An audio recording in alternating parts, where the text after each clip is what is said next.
जोहार नमस्कार। आप सभी का स्वागत है खबर झारखंड तक में। चलिए शुरुआत करते हैं आज की सबसे बड़ी खबर से।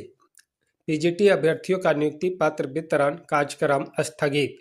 जी हां, बता दें कि झारखंड के स्नातकोत्तर प्रशिक्षित शिक्षक प्रतियोगिता परीक्षा पास अभ्यर्थियों को नियुक्ति पत्र देने के कार्यक्रम को स्थगित कर दिया गया है।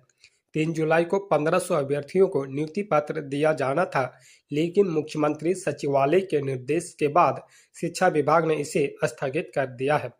सीएमओ के निर्देश के बाद शिक्षा विभाग नियुक्ति पत्र वितरण करने की अगली तारीख घोषित करेगा। पीजीटी प्रशिक्षित शिक्षक के परीक्षा फल को लेकर लगातार सवाल उठ रहे थे। बता दें कि एक ही सेंटर से 500 अभ्यर्थी पास हुए थे और उसी सेंटर से ज्यादा टॉपर्स भी निकले थे। इस खबर के छपने के बाद नेता प्रतिपक्ष अमर कुमार बावरी ने एक्स में पोस्ट कर जांच की मांग की थी। अभ्यर्थी भी आंदोलनरत थे। रविवार को धरना और कैंडल मार्च तक निकाला गया। वहीं सोमवार को भाजपा के प्रदेश अध्यक्ष बाबूलाल मरांडी ने एक्स पर पोस्ट कर जांच की मांग की है। वहीं नेता प्रतिपक्ष अमर कुमार बावरी ने प्रेस कॉन्फ्रेंस कर सरकार से निष्पक्ष जांच कराने की मांग की है। वहीं अभ्यर्थी बोकारो व रांची के एक सेंटर के पास अभ्यर्थियों का परिणाम रोककर 22 सेंटर के अभ्यर्थियों का परिणाम के आधार पर नियुक्ति पत्र देने की मांग कर रहे हैं। क्या फिर सत्ता संभालेंगे हेमंत सोरेन? सभी विधायकों को आवास पर बुलाया गया। सियासी गलियारों में बड़ी हलचल। जी हां, बता दें कि झारखंड में पूर्व मुख्यमंत्री हेमंत सोरेन के जमानत पर जेल से छूटने के बाद राजनीतिक हलचल बढ़ी हुई है। हेमंत सोरेन भी काफी सक्रिय हैं। वह लगातार बैठकों और कार्यक्रमों में हिस्सा ले रहे हैं, साथ ही भाजपा पर जमकर हमले कर रहे हैं। विधानसभा चुनाव की तैयारियों को लेकर भी वह काफी सक्रिय दिख रहे हैं। राजनीतिक गलियारों में उन्हें लेकर कई तरह की अटकलें और सुगबुगाहट भी है। इस बीच बुधवार 3 जुलाई को हेमंत सोरेन के आवास पर सत्तारूढ़ गठबंधन के सभी विधायकों की बैठक बुलाई गई है। बता दें कि जेल से रिहाई के बाद गठबंधन के विधायक और वरिष्ठ नेता हेमंत सोरेन से लगातार औपचारिक मुलाकात कर रहे हैं, लेकिन आधिकारिक तौर पर सभी विधायकों की बैठक बुलाने से राजनीतिक गलियारे में एकाएक सुगबुगाहट तेज हो गई है। कयास लगाए जा रहे हैं कि इस बैठक में कोई बड़ा फैसला लिया जा सकता है। सत्ता पक्ष के सभी विधायकों को बैठक में उपस्थित रहने को कहा गया है। झारखंड मुक्ति मोर्चा के महासचिव विनोद पांडे ने बैठक बुलाए जाने की पुष्टि की है। उन्होंने कहा कि जल्द ही पार्टी के केंद्रीय समिति की भी बैठक होगी। इन बैठकों में राज्य में नवंबर-दिसंबर में होने वाले विधानसभा चुनाव की रणनीति पर विचार विमर्श होगा। कांग्रेस प्रदेश अध्यक्ष को भी सूचना देकर कांग्रेस के सभी विधायकों को बैठक में उपस्थित सुनिश्चित कराने को कहा गया है। संवैधानिक संस्थानों में पदों पर नियुक्ति के मामले में कछुआ चाल क्यों चल रहे हैं? हाईकोर्ट ने झारखंड सरकार से पूछा सवाल। जी हां, बता दें कि झारखंड हाईकोर्ट ने सोमवार को राज्य सरकार से मौखिक तौर पर पूछा कि वह राज्य में सूचना आयोग, मानवाधिकार आयोग, लोकायुक्त सहित 12 संवैधानिक संस्थानों में प्रमुख पदों पर नियुक्ति के मामले में कछुआ चाल से क्यों चल रही है। कोर्ट ने कहा कि राज्य सरकार की ओर से खाली पदों को भरने के लिए जो टाइम फ्रेम बताया जा रहा है वह बहुत ज़्यादा है। इन संवैधानिक संस्थानों में पिछले 3 से 5 साल से प्रमुख पद रिक्त है, इसलिए टाइम फ्रेम की अवधि कम रखनी होगी। कोर्ट ने इस मामले में सरकार को मंगलवार को शपथ पत्र दायर करने का निर्देश दिया है।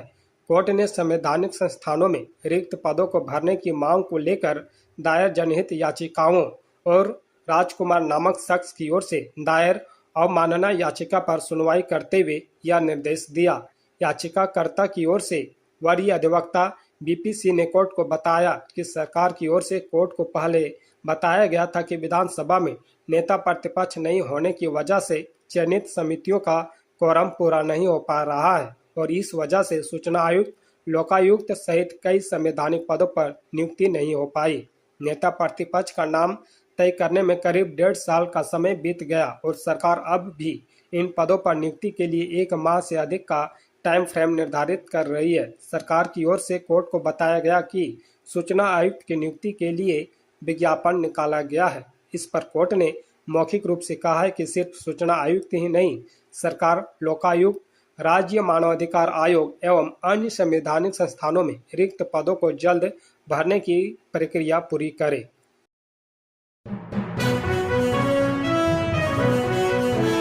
झारखंड के शहीदों और आदिवासी नायकों के नाम पर सिर्फ राजनीतिक रोटी सेक रहे हेमंत चंपई, बोले बाबूलाल मरांडी।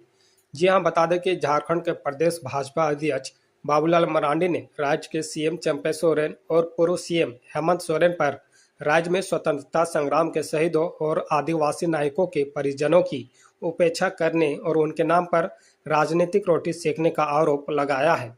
मरांडी ने कहा है कि 30 जून को हूल दिवस पर चंपई सोरेन, हेमंत सोरेन और उनकी पत्नी कल्पना सोरेन शहीदों के गांव भोगनाडीह में वीर शहीद सिदो कान्हू के वंशजों से मिलने और फोटो खिंचाने तो गए, पर उनकी वर्षों पुरानी मांगों को फिर से नजरअंदाज कर दिया गया। भाजपा नेता ने सोशल मीडिया प्लेटफॉर्म एक्स पर लिखा है, पिछले 4 साल में सीएम की हैसियत से हेमंत सोरेन और चंपई सोरेन 4 बार भोगनाडीह तो गए, पर शहीद सिदो कान्हू के वंशजों के लिए ना तो एक नौकरी का इंतजाम किया गया, ना तो उनके लिए रोजगार के दूसरे साधन मुहैया कराए गए। उन्होंने कहा, जो सरकार शहीदों के वंशजों को सम्मान पूर्वक 2 वक्त की रोटी तक मुहैया नहीं करा सकती, ऐसी सरकार भला पूरे आदिवासी समाज का क्या ही कल्याण करेगी। दिखावे की सरकार आदिवासी समाज को शर्मसार कर रही है। उन्होंने राज्य के संथाल परगना में आदिवासियों की घटती आबादी पर चिंता जताई। उन्होंने कहा कि घुसपैठियों के कारण पूरे इलाके की डेमोग्राफी बदल गई है। इस पूरे प्रकरण की जांच के लिए एसआईटी गठित की जानी चाहिए।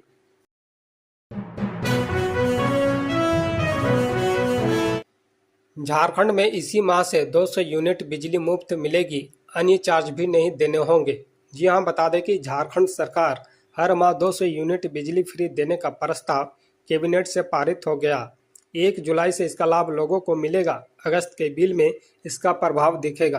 कैबिनेट से पारित प्रस्ताव के अनुसार राज्य में कुल घरेलू उपभोक्ताओं की संख्या 45,77,616 है। इनमें 41,44,634 उपभोक्ता ऐसे हैं जो 200 यूनिट तक बिजली का इस्तेमाल करते हैं। इस पर हर माह सरकार के करीब 344.36 करोड़ रुपये खर्च होंगे। सरकार उक्त राशि सब्सिडी के रूप में झारखंड बिजली वितरण निगम को उपलब्ध कराएगी। रांची जिले में 5,36,564 घरेलू उपभोक्ता है। इनमें से 4.33 लाख उपभोक्ता हर माह लगभग 200 यूनिट तक बिजली का इस्तेमाल करते हैं। इन्हें फ्री बिजली का लाभ मिलेगा। वहीं बोकारो जिले में 1.91 लाख, देवघर में 1.89 लाख, धनबाद में 2.31 लाख, गिरिडीह में 3.1 लाख, दुमका में 1.91 लाख, हजारीबाग में 2.18 लाख व पूर्वी सिंहभूम में 54.72 हजार उपभोक्ताओं को मुफ्त बिजली का लाभ मिलेगा। मुफ्त बिजली योजना के तहत 200 यूनिट तक इस्तेमाल करने वाले उपभोक्ताओं को energy charge, fixed charge, electricity duty आदि नहीं लगेंगे। जिन घरों में बिजली की खपत 200 यूनिट तक होगी, उनका बिल पूरी तरह माफ कर दिया जाएगा।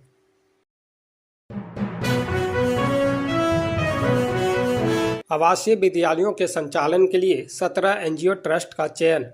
जी हां, बता दें कि 23.72 करोड़ की लागत से कल्याण विभाग के 44 आवासीय विद्यालयों का संचालन हो रहा है। सरकार ने 17 स्वयंसेवी संस्थानों ट्रस्ट का चयन किया गया है। यही चयनित संस्थान झारखंड आश्रम और एकलव्य विद्यालय का संचालन कर रही है। आश्रम और अनुसूचित जाति को एड आवासीय विद्यालय में कक्षा 6 से 10वीं तक की पढ़ाई होती है। 31 मार्च 2026 तक चयनित संस्थानों को जवाबदेही दी गई है। वहीं पीबीटीजी आवासीय प्राथमिक विद्यालय, अनुसूचित जनजाति आवासीय विद्यालय और अनुसूचित जाति आवासीय विद्यालय में कक्षा 1 से लेकर 5वीं कक्षा तक पढ़ाई होती है।